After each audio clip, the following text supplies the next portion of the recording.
తెలంగాణ రాష్ట్ర రైతాంగానికి కూడా ఈ నూతన సంవత్సరంలో మంచి జరగాలని, ఈ ప్రభుత్వం వాళ్ళను అన్ని రకాలుగా ఆదుకోవాలని, వ్యవసాయం దండగ కాదు వ్యవసాయం పండుగ చెయ్యాలని మా ప్రభుత్వం పట్టుదలతో చేపట్టిన కార్యక్రమాలలో భాగంగా రైతు భరోసాకు సంబంధించి శాయశక్తుల ప్రతిపక్షాల నుంచి మొదలు పెడితే పత్రికల ప్రసార సాధనాల వరకు ఊహాగానాలు చేయడం, ఉన్నవి లేనివి ప్రభుత్వ నిర్ణయాలని మీకు మీరే ప్రకటించి రైతులలో గందరగోళాన్ని సృష్టిస్తున్నారు. కాబట్టి ఆ గందరగోళాన్ని దూరం చేస్తూ రైతులకు ఒక శుభవార్త వినిపించాలని ఈ మంత్రివర్గ సమావేశంలో సహచరులందరి సూచనల మేరకు ఈరోజు నిర్ణయం తీసుకోవడం జరిగింది. రైతు భరోసా కార్యక్రమంలో భాగంగా వ్యవసాయ యోగ్యమైన భూములన్నింటికి రైతు భరోసా పథకం కింద నిధులను ఇవ్వడం జరుగుతుంది. గత ప్రభుత్వం రైతు బంధు పథకంలో భాగంగా సంవత్సరానికి 10,000 ఇస్తే,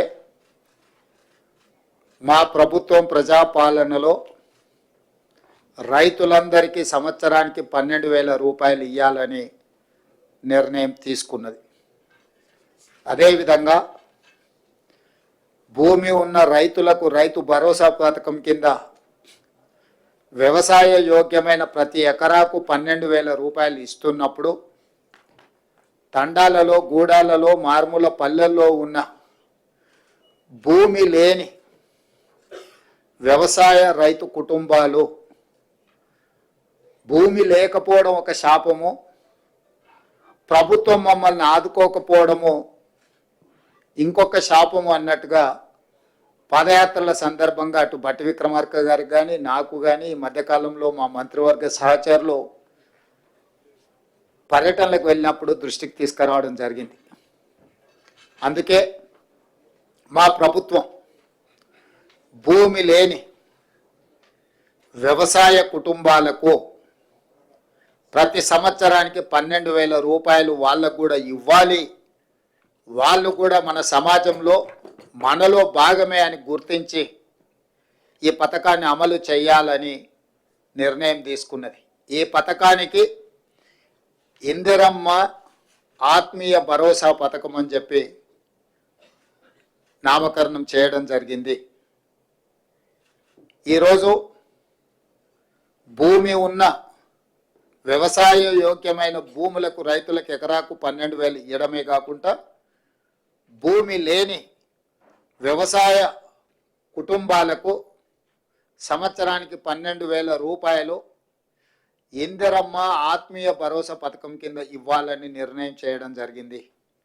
ఇదే కాకుండా చాలా సంవత్సరాల నుంచి రేషన్ కార్డుల సమస్య పేదవాళ్ళను పట్టి పీడిస్తుంది. అందుకే రేషన్ కార్డు లేని అందరికీ నూతన రేషన్ కార్డులు ఇవ్వాలని కూడా ఈ మంత్రివర్గ సమావేశంలో నిర్ణయం తీసుకోవడం జరిగింది. కాబట్టి ఈ అన్ని పథకాలు జనవరి 26, 2025 నుండి ప్రారంభం కాబోతున్నాయి. జనవరి 26, 2025కు ఒక ప్రత్యేకత ఉన్నది. మన రాజ్యాంగం అమలు జరిగి డాక్టర్ బాబాసాహెబ్ అంబేద్కర్ గారు మన రాజ్యాంగాన్ని ప్రసాదించి అమలు చేయబట్టి 75 సంవత్సరాలు పూర్తి చేసుకుంటున్న సందర్భంగా జనవరి 26, 2025 నుంచి పథకాలను అన్నింటిని కూడా అమలు చేయాలి అని చెప్పి మా ప్రభుత్వం నిర్ణయం తీసుకున్నది.